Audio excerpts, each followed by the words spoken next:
കൂട്ടുകാരെ, നമുക്ക് നേരെ കാര്യത്തിലേക്ക് കടക്കാം. ഇന്ന് നമ്മൾ കാണാൻ പോകുന്നത് ചെറിയൊരു കഥയല്ല കേട്ടോ.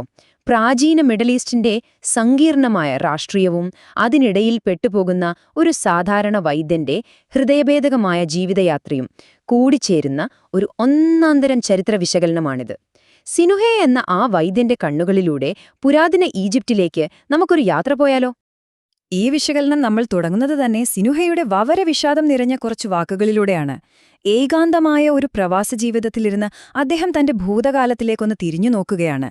ഈജിപ്തിന്റെ തലവര തന്നെ മാറ്റിമറിച്ചൊരു ജീവിതം, ദൈവങ്ങളെ പ്രീതിപ്പെടുത്താനല്ല, മറിച്ച് എനിക്ക് വേണ്ടി മാത്രമാണ് ഞാനിത് എഴുതുന്നത് എന്ന് അദ്ദേഹം പറയുന്നതൊന്ന് ശ്രദ്ധിച്ചേ. ജീവിതത്തിൽ എത്രമാത്രം വേദന അനുഭവിച്ചൊരാളായിരിക്കും ഇങ്ങനെയൊക്കെ പറയാ, അല്ലേ? ഒന്നാമത്തെ ഭാഗം ദ റീഡ് ബോട്ട് ഓഫൻ. സിനുഹയുടെ ഈ പ്രവാസ ജീവിതത്തിന്റെ യഥാർത്ഥ കാരണം മനസ്സിലാക്കണമെങ്കിൽ നൈൽ നദിയുടെ ചെളി നിറഞ്ഞ തീരങ്ങളിലെ അദ്ദേഹത്തിന്റെ വളരെ സാധാരണമായ കുട്ടിക്കാലത്തേക്ക് തന്നെ നമ്മൾ ആദ്യം പോകേണ്ടതുണ്ട്. നോക്കൂ, സിനുഹയുടെ ജീവിതം കടന്നുപോകുന്ന ആ ചരിത്ര കാലഘട്ടങ്ങളുടെ വ്യാപ്തി ശരിക്കും നമ്മെ അത്ഭുതപ്പെടുത്തും. അമെൻഹോറ്റെപ് മൂന്നാമന്റെ ആ സുവർണകാലം മുതൽ തുടങ്ങുകയാണ്. പിന്നീട് അക്നാറ്റന്റെ വിപ്ലവകരമായ മാറ്റങ്ങൾ, അതുകഴിഞ്ഞ് തുത്തൻഖാമന്റെ ചെറിയ ഭരണം, ഒടുവിൽ ഹൊറംഹേബിന്റെ സൈനിക ഭരണം വരെയെത്തുന്ന 4 തികച്ചും വ്യത്യസ്തരായ ഫെറവോമാരുടെ കാലങ്ങളിലൂടെയാണ് അദ്ദേഹം ജീവിച്ചത്. അക്ഷരാർത്ഥത്തിൽ ഒരു വലിയ ചരിത്രരേഖ. രണ്ടാമത്തെ ഭാഗം ദ ഹീലിംഗ് ആർട്സ്. സിനുഹയുടെ യഥാർത്ഥ യാത്ര തുടങ്ങുന്നത് തന്നെ പോറ്റി വളർത്തിയ അച്ഛന്റെ പാത പിന്തുടർന്ന് അദ്ദേഹം വൈദ്യശാസ്ത്രം പഠിക്കാൻ തീരുമാനിക്കുമ്പോഴാണ്.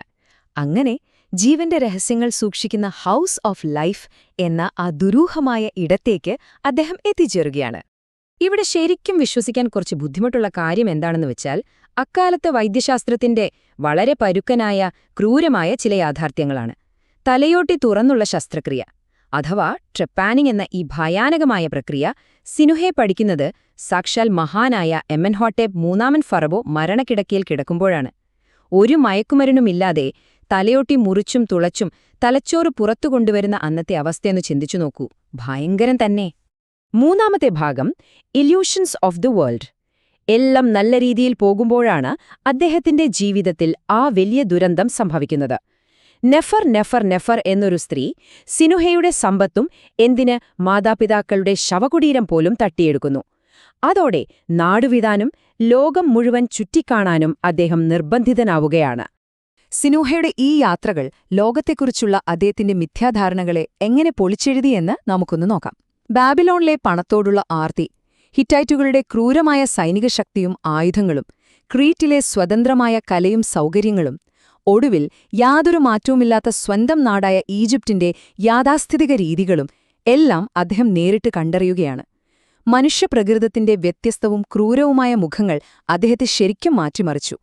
ആ നെഫറിന്റെ ചതി സിനുഹയെ വല്ലാതെ തളർത്തിക്കളഞ്ഞു. അവളുടെ സൗന്ദര്യം സാക്ഷാൽ ചെകുത്താന്റേതായിരുന്നുവെന്നാണ് അദ്ദേഹം പറയുന്നത്. ഈയൊരു കൊടും വഞ്ചന വളരെ സാധാരണക്കാരനായൊരു ചെറുപ്പക്കാരനെ ലോകത്തെ തികഞ്ഞ സംശയത്തോട് നോക്കിക്കാണുന്ന ഒരാളായി മാറ്റി. സത്യത്തിൽ ഈജിപ്തിലിനി മടക്കാൻ പോകുന്ന വലിയ രാഷ്ട്രീയ മാറ്റങ്ങളെ നേരിടാൻ ഈ അനുഭവങ്ങൾ അദ്ദേഹത്തെ ഒരുക്കുകയായിരുന്നു എന്ന് പറയുന്നതാവും ശരി. നാലാമത്തെ ഭാഗം ദ ഹെറിറ്റിക് ഫെറോസ് ഡ്രീം. ഒരു പുതിയ ഫെറവായ അക്നാറ്റിന്റെ കീഴിൽ ആകെ താറുമാറായ ഈജിപ്തിലേക്കാണ് സിനുഹെ പിന്നീട് മടങ്ങിയെത്തുന്നത്.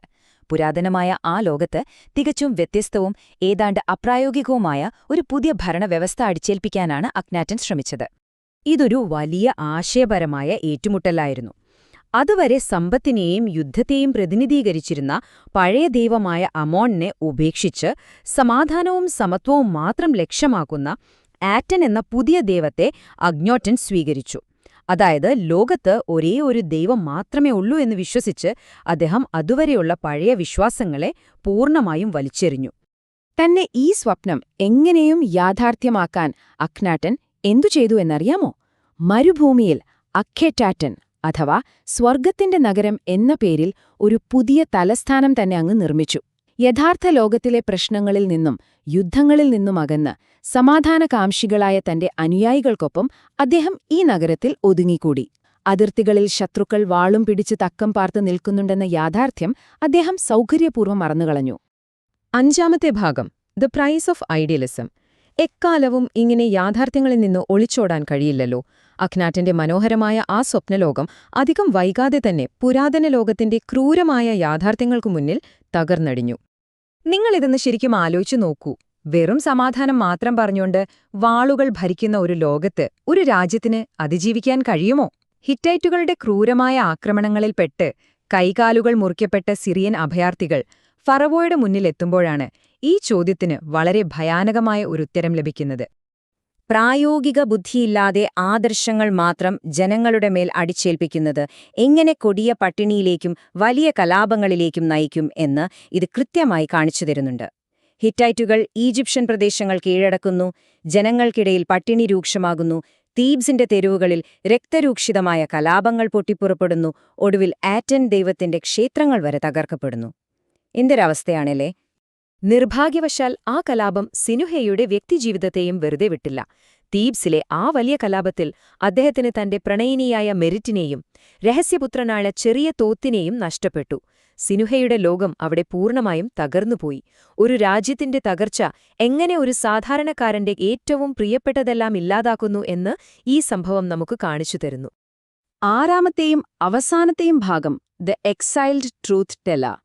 തീബ്സിന്റെ ചാരത്തിൽ ആദർശലോകമെന്ന സ്വപ്നം കത്തിയെരിഞ്ഞപ്പോൾ രാജ്യത്ത് രക്തത്തിലൂടെയും ഇരുമ്പിലൂടെയും ക്രമസമാധാനം പുനഃസ്ഥാപിക്കാൻ സിനുഹയുടെ പഴയ ഒരു സുഹൃത്ത് തന്നെ കടന്നുവന്നു.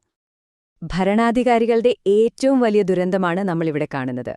എപ്പോഴും സമാധാനം മാത്രം ആഗ്രഹിച്ച അഖ്നാട്ടൻ രാജ്യം മുഴുവൻ രക്തച്ചൊരിച്ചിലും മരണവും വിതച്ചപ്പോൾ യുദ്ധം മാത്രം ചിന്തിക്കുന്ന ജനറൽ ഹൊറംഹെബിന്റെ സൈനിക ശക്തിയും പ്രായോഗികതയും ഈജിപ്തിൽ വീണ്ടും സമാധാനം കൊണ്ടുവന്നു. ശരിക്കും ചിന്തിക്കേണ്ട ഒരു വിരോധാഭാസമല്ലേ ഇത്? സ്വന്തം കുടുംബം നഷ്ടപ്പെട്ട സിനുഹയ്ക്കിന് പിന്നീട് ആരെയും ഭയക്കാൻ ഒന്നുമുണ്ടായിരുന്നില്ല. അതുകൊണ്ട് തന്നെ പുതിയ ഭരണാധികാരിയായ ഹൊറംഹെബിന്റെ സൈനിക സ്വേച്ഛാധിപത്യത്തെ നേരിട്ട് വെല്ലുവിളിച്ചുകൊണ്ട് സിനുഹെ തെരുവുകളിൽ ചില കൈപ്പേറിയ സത്യങ്ങൾ വിളിച്ചു പറഞ്ഞു. യുദ്ധം നിന്ദ്യമാണെന്നും മനുഷ്യരെ അടിമകളായി വിൽക്കരുതെന്നും അധ്വാനിക്കുന്നവർക്കാണ് ഭൂമിയുടെ യഥാർത്ഥ അവകാശമെന്നും അദ്ദേഹം യാതൊരു ഭയവുമില്ലാതെ വിളിച്ചു പറഞ്ഞു. ഇത് നമ്മുടെ കഥയുടെ അവസാനത്തിലേക്ക് നമ്മെ എത്തിക്കുകയാണ്.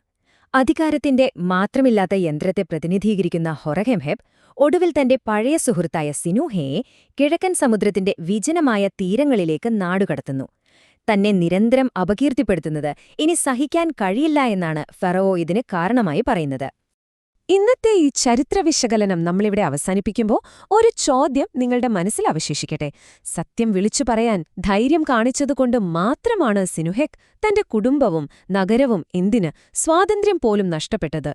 സിനുഹയുടെ ആ കാലത്തിനുശേഷം മനുഷ്യന്റെ പ്രകൃതത്തിൽ ശരിക്കും എന്തെങ്കിലും മാറ്റം വന്നിട്ടുണ്ടോ? സിനുഹെ ഇന്ന് നമ്മുടെ ഇടയിലാണ് ജീവിച്ചിരുന്നതെങ്കിലോ അദ്ദേഹം ഇപ്പോഴും ഒരു പ്രവാസിയായിരിക്കില്ലേ? തീർച്ചയായും ഇതിനെക്കുറിച്ചൊന്ന് ചിന്തിക്കുക. അപ്പോൾ പുതിയൊരു വിശകലനവുമായി നമുക്ക് അടുത്ത തവണ കാണാം.